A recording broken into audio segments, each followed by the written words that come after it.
할로 우리 하나님께서 오늘도 참 좋은 날 주셨습니다. 주 안에서 평안하시기 바랍니다.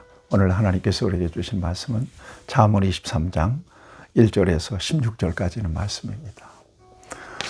저와 여러분들이 지혜로운 삶을 살기를 원합니다. 지혜라고 하는 것은 내가 잔꾀를 부려서 정말 다른 사람보다 유리하게 그렇게 살아가는 삶의 태도가 아닙니다. 어떤 임기응변에 능한 그런 삶의 방식도 아닙니다. 진정한 지혜라고 하는 것은 우리를 향하신 하나님의 목적을 이해하고 우리의 삶의 자리에서 그리고 하나님의 뜻을 따라 순복하며 내 뜻이 아니라 내 계획이 아니라 하나님의 계획이 나를 통해서 이루어지는 그런 삶을 살아가는 것입니다. 그런 차원에서 세상이 말하는 지혜와 하나님께서 우리에게 말씀해 주시는 지혜는 아주 역설적인 차이가 분명히 있을 거라고 믿습니다. 세상은 수단껏, 눈치껏 사는 사람을 지혜로운 사람이라고 얘기하죠. 그러나 성경은 좁은 길을 가야 한다고 얘기하고 있고요. 좁은 문으로 들어가야 된다고 말씀하고 있습니다. 또 우리 예수님은 제자의 도에 대한 말씀을 그렇게 말씀하시지 않습니까? 누구든지 나를 따라오려거든 자기를 부정하고 자기 십자가를 지고 나를 따를 것이니라. 여러분, 이것이 바로 지혜로운 삶인 것을 성경은 가르쳐주고 있습니다. 여기에 진정한 행복이 있다는 거예요. 여기에 진정한 기쁨도 있고 보람도 있고요. 여러분, 선택적으로 저와 여러분들은 그 같은 지혜로운 삶을 살아서 우리를 통해서 하나님이 기뻐하시고 우리를 통해서 하나님의 역사가 아름답게 이루어지는, 그래서 하나님이 만족스러우시고 그 자리에서 저와 여러분들도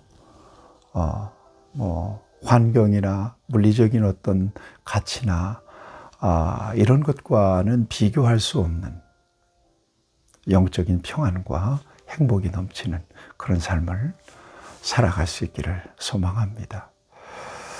자, 잠언 성경을 통해서 우리에게 지혜와 모략을 가르쳐주고 있습니다. 30가지를 가르쳐주고 있는데 그 가운데서 5가지는 앞에서 보았습니다. 오늘 6번째 지혜로운 삶은 어떤 삶일까요? 성경은 말씀하십니다. 1절, 2절 말씀에서 이렇게 말씀하십니다. 네가 관원과 함께 앉아 음식을 먹게 되거든 삼가 내 앞에 있는 자가 누구인지를 생각하며 네가 만일 음식을 탐하는 자이거든 내 목에 칼을 둘 것이니라.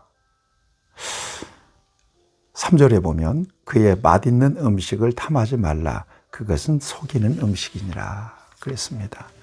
6번째 모략입니다. 높은 자리에 있는 관원이 음식을 베풀 때 주의하라 이렇게 말씀하고 있습니다. 왜냐하면 그 음식을 함부로 먹다가 그의 속임수에 빠지면 옳지 못한 요구를 안 들어줄 수가 없게 되기 때문에 그렇다는 얘기입니다. 여러분 이해하시겠습니까? 그 다음에 7번째입니다. 7번째 지혜. 부자가 되기 위해서 지나치게 애쓰거나 사사로운 지혜를 쓰지 마라. 이렇게 가르칩니다. 부자가 되기 위해서. 단지 부자가 되기 위한 것이 목적인데 그 목적은 빗나간 거예요. 왜 그런가 하면 설명해 줘요. 재물은 날개 달린 독수리처럼 언젠가는 날아가 버리기 때문입니다. 여러분 공감하시죠? 재물은 상대적인 거예요. 없으면 불편할 수도 있고요. 많으면 위험할 수도 있는 게 바로 재물입니다. 그 다음에 영원하지 않아요. 여기에 목적을 삼고 살아가는 것은 지혜롭지 못한 거죠. 그 다음에 8번째 지혜입니다. 악한 눈과 악한 생각을 가진 자가 주는 음식을 먹지 말아야 한다. 이 음식과 관련한 교훈이 굉장히 많습니다. 악한 눈과 악한 생각을 가진 사람이 주는 음식을 먹지 마. 6절에서 8절 말씀인데요. 결국 먹는 것을 토하고 그에게 한 말도 헛것이 되기 때문에, 한 말도 헛것이 되기 때문에 그렇다. 이렇게 설명해 주고 있습니다. 이게 순수하지 못하다는 얘기입니다. 9번째는요. 어차피 못 알아들을 미련한 자에게 지혜의 말을 하지 말아라. 아무리 지혜의 말을 해도 어차피 못 알아듣는다. 9절 말씀입니다. 여러분 마음속에 잘 새겨서 들으시길 바랍니다. 미련한 자의 귀에 말하지 말지니 이는 그가 내 지혜로운 말을 없인 여길 것입니다.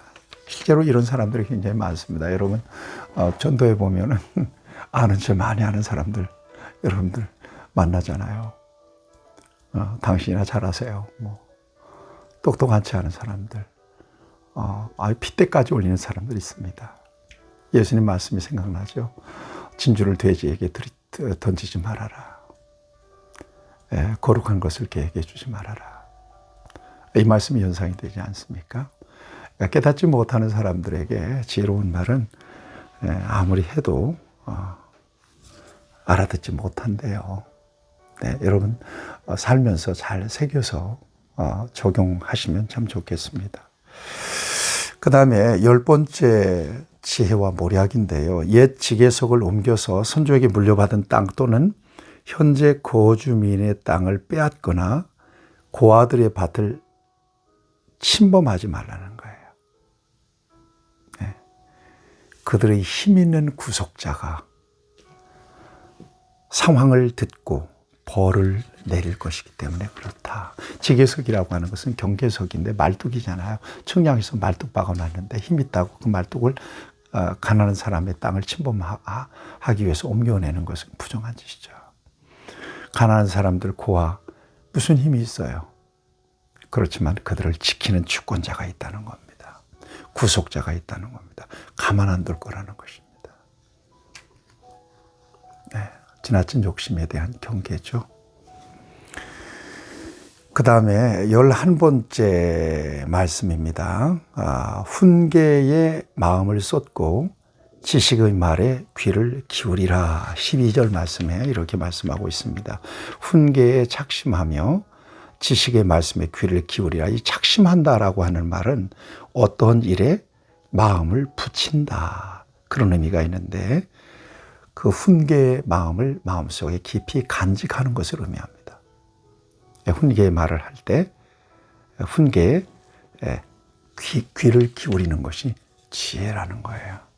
여러분 신앙생활 하면서 앞서서 신앙생활 정말 성실하게 하시는 분들 있습니다. 잘 모니터 하셔야 되고 그분들의 그 영적인 말을 잘 귀 기울여서 들을 필요가 있습니다. 예. 우리는 그분들의 수준에 이르지 못했지만 그분들은 이미 그 과정을 거쳤고 살아냈던 분들이기 때문에 굉장히 우리에게 도움이 되죠. 저는 목사로서 여러 선배님들이 이러저러한 조언들을 주시는 선배님들이 계십니다. 예, 잘 새겨 듣습니다. 예, 그분들은 내가 가지 않은 길을 이미 걸어가신 분들이에요. 예, 그렇기 때문에 그분들의 말씀 한마디 한마디가 목사로서의 내 목양의 사역에 아주 굉장히 중요한 지침이 되는 그런 경우들이 많거든요. 그래서 잘 마음속에 새겨 듣습니다.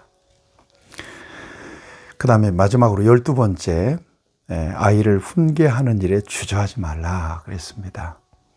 옛날 초달이라고 매를 때리는 거거든요. 요즘 애들 너무나 자유롭게 방임하는 경향이 있어요. 공공장소에서 막 그냥 떠들어도 부모들이 통제를 안 합니다. 예배 시간에 막 이렇게 해도 부모들이 통제를 안 해요. 그건 아이들을 사랑하는 것은 아닙니다. 네. 아이들을 적당한 선에서 바른 기준을 가지고 통제하는 것, 또 아이들에게 적당한 체벌도 해서 아이들이 잘못된 것은 당연한 것처럼 받아들이지 않도록 하는 일은 어른들 부모들이 해줘야 되는 일이죠. 15절 16절에 보면 내 아들아 만일 내 마음이 지혜로우면 나 곧 내 마음이 즐겁겠고 만일 내 입술이 정직을 말하면 내 속이 유쾌하리라 이렇게 말씀하시면서 오늘 이 말씀을 정리합니다. 여러분 지혜의 말씀을 지혜의 훈계를 우리의 마음속에 잘 새겨서 이 말씀을 따라 저와 여러분들이 진정으로 지혜롭게 살아서 하나님께서 우리를 통해서 영광 받으시고 또 그 길에서 하나님 주시는 평안과 행복을 누리는 저와 여러분들이 될 수 있기를 바랍니다. 이 말씀이 오늘도 중요한 저와 여러분들의 삶의 지침이 될 수 있기를 바랍니다. 하나님 아버지, 대림절 둘째 주일을 살아가면서 우리 주님의 자취를 묵상합니다. 다시 오실 우리 주님을 기다리며 경건하게 말씀을 이루는 삶을 살기를 원하오니 성령께서 우리를 도와 주시옵소서. 오늘도 지혜와 모략의 권면을 우리의 마음판에 새기고 이 말씀을 따라 순종하며 살아갈 수 있도록 은총을 더하여 주옵소서. 예수님의 이름으로 기도하옵나이다. 아멘. 여러분 축복합니다.